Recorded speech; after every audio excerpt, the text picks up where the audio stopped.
جناب غلام مصطفیٰ صاحب، یہ فوج کا سیاست میں رول پاکستان میں شاید خبر نہیں ہوگی، کیونکہ ماضی ہمارا بے شمار ایسی چیزوں سے بھرا پڑا ہے جہاں پر براہ راست یا آپ کو بالواسطہ کہیں نہ کہیں ان کا رول نظر آتا ہے آرمی کا. کھل کے تو IGI کی ایک مثال ہے جس کو دیا جا سکتا ہے، اور یہ فارمیشن آپ کو مختلف وقتوں میں نظر آتی رہی ہے. اب آپ کو لگتا ہے کہ اس میں چینج ہے، سوچ میں بدلی آئی ہے؟ کیونکہ جب پاکستان تحریک انصاف اقتدار میں آئی ہے تو نون لیگ سمیت پاکستان پیپلز پارٹی سمیت کئی سیاسی جماعتوں نے، JUI نے، سب نے یہ سوال اٹھایا تھا کہ PTI کو بیکنگ حاصل تھی. کیا اب اس سوچ میں بدلی آئی ہے کہ نہیں آئی ہے؟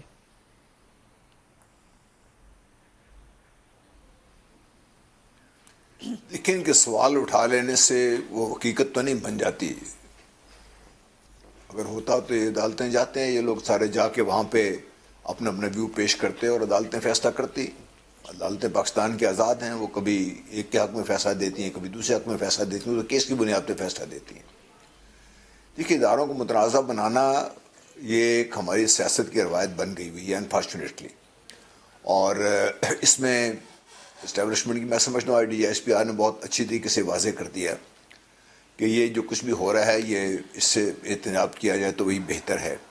اس کے مضمرات پہ میرا خیال ہے بات کرنی زیادہ ضروری ہے. دیکھیے، جب آپ یہ بات کرتے ہیں کہ بھئی نواز شریف صاحب سے ڈیل ہو رہی ہے اور اس میں یہ خاص مقصد کے تحت یہ بات پھیلائی جا رہی ہے، کون پھیلا رہا ہے یہ خیر اداروں کو پتہ ہے، وہ بات کرنا چاہتے نہیں ہیں، تو اس کے مضمرات پہ میں غور کرنا چاہیے. ہم اپنی نمبر 1 نظام عدل، جس کی سزا کے تحت میاں صاحب جو بھی ہوا ان کے ساتھ، اور جو اس کی عدالتوں کی اجازت سے ہی وہ باہر گئے ہیں سارا، اگر ہم کہہ رہے ہیں ڈیل ہو گئی ہے تو کیا ہم اپنے عدالتی نظام کے اوپر اس قدر زیادہ بات اعتمادی کا اظہار کر رہے ہیں کہ ان کا وجود ہی نہیں ہے یہاں پہ؟ اس کو اس سے زیادہ متنازع بنا رہے ہیں کہ شاید لوگوں کا اعتماد ان سے اٹھ جائے. میں سمجھتا ہوں یہ ایک نمبر 1 بڑی سیریس بات ہے. نمبر 1. نمبر 2، جب آپ ڈیل کی بات کرتے ہیں تو واقعی یہ بالکل صحیح کہا دونوں خواتین جو بات کر رہی تھی کہ کیا ہم یہ سمجھتے ہیں کہ اسٹیبلشمنٹ آج بھی وہ کام کر رہی ہے؟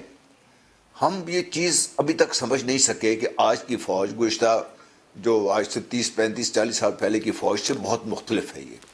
یہ وہ لوگ ہیں جن کی لیڈرشپ بھی ایک آگ اور خون کے دریا سے نکل کے یہاں تک پہنچی ہے. وہ سمجھتے ہیں کہ جو کچھ بھی ماضی کی غلطیاں ہیں ان کو دہرانا ان کے لیے اور پاکستان کے لیے بہتر نہیں ہے، تو اس لیے وہ اجتناب برت رہی ہیں. بار بار ان کو کھینچ کے لانے کا مقصد کیا تھا؟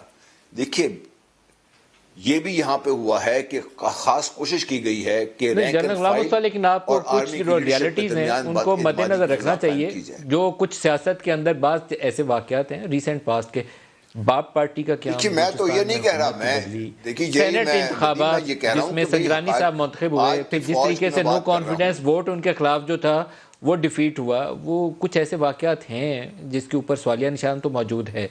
میرے خیال میں رول نہیں ہونا چاہیے. دیکھیے ندیم، چلیے آپ کی بات، اگر آپ جو بات کر رہے ہیں، چلیے ایک لمحے کے لیے ہم آپ کی بات تسلیم کر لیتے ہیں. تو آپ یہ مجھے بتائیے کہ جن لوگوں نے اپنے ووٹ چینج کیے ان کے بارے میں پارٹیز نے کیا کیا؟ ان کے بارے میں کیوں ان کو سامنے لے کے آ رہی ہے؟ کیوں ان کی بات نہیں کر رہی ہے لوگ سامنے؟ کیا وجہ ہے اس کی؟ پاکستانی سیاست کا سب سے بڑا المیہ یہ ہے کہ 2002 سے لے کر 2018 کے انتخابات تک کوئی 35-40 لوگوں کا ایسا گروپ ہے جو 2002 میں مشرف کا ساتھی تھا، 2008 میں پیپلز پارٹی کا تھا، 13 میں وہ نون لیگ کا تھا، اور 2018 میں وہ PTI کا ساتھی ہے. اور یہ گروپ اگلی حکومت میں پھر کسی کا ساتھی ہوگا اور وہ ہیپیلی اس کو امبریس کر لیتے ہیں. یہی سب سے بڑی گاندھی سیاست میں اس لیے آتا ہے کہ یہ جو لوٹا کلچر ہے ختم نہیں ہوتا. سوال تو اپنی سیاسی جماعتوں سے کرنے کا والا بنتا ہے نا، کہ سوال تو ہمارے سیاسی اشرافیہ سے بات کرنے کا ہے نا کہ آپ یہ کیوں کر رہے ہیں؟ یہ آپ نہ کریں، آپ نہ کریں گے تو کیسے ہوگا یہ سارا کچھ؟ یہ